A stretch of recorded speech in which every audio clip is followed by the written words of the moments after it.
Well, I grew up in Hampton Roads. I grew up in Virginia Beach, and moved away to go to graduate school at VCU, which is really where I got my start working in nonprofits. I went into social work when I was in graduate school, wanting to make changes and differences in people's lives, and I think that remains true. I think development is another way to be able to do that on a bigger scale. I remember the first time asking for money. I'm sure it was done very poorly. I almost fell over when they said yes to the $500 ask that we were making. And the enormous gratitude, I think we probably sent them 3 or 4 thank you letters and follow-ups. So, I mean, we did the thinking part well. I'm not sure we did the proposal part well. I was fortunate that over time that I built some relationships with people who were doing the same kind of thing in other organizations, who would share their ideas, who would help coach me in terms of what I needed to learn.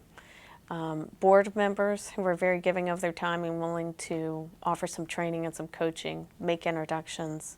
Without those folks, I'm not sure how I would have gotten the training that I got. One of the things I'm most proud of is the team that's been built at Eastern Virginia Medical School.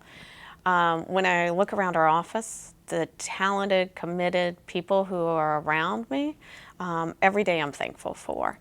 When I started here 5 years ago, we didn't have any development officers at the time. We had a shop that was in need of a lot of repair, and we had very competent people that were willing to come over and trust us and invest their careers with EVMS and commit to raising money for EVMS. I don't have good words for how proud I am of those people. I just that they were willing to do that. It was a risk. We were in a little bit of bad shape. Our team at the time was in the middle of a capital campaign. We were able to raise significant money for EVMS. One of the things I'm most proud of that was established out of that was the Leroy T. Knowles Cancer Research Center, which I think is a very important thing to have in Hampton Roads, and a number of scholarships for medical and health profession students that we didn't have previously. One of the most powerful things you can see is somebody who wants to make that commitment to make a change or an impact.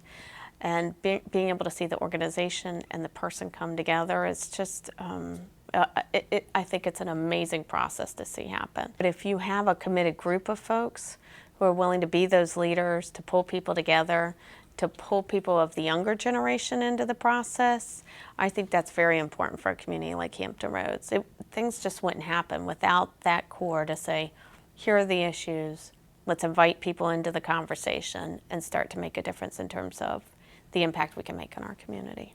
Every day I have new opportunities. It's not ever the same day, and new challenges, and I get to talk to people about what they want to do with their investment of dollars, what they would imagine was happening, and I get to talk to people on the other side of the equation about what they'd like to achieve for EVMS if they're faculty or students. I just enjoy it.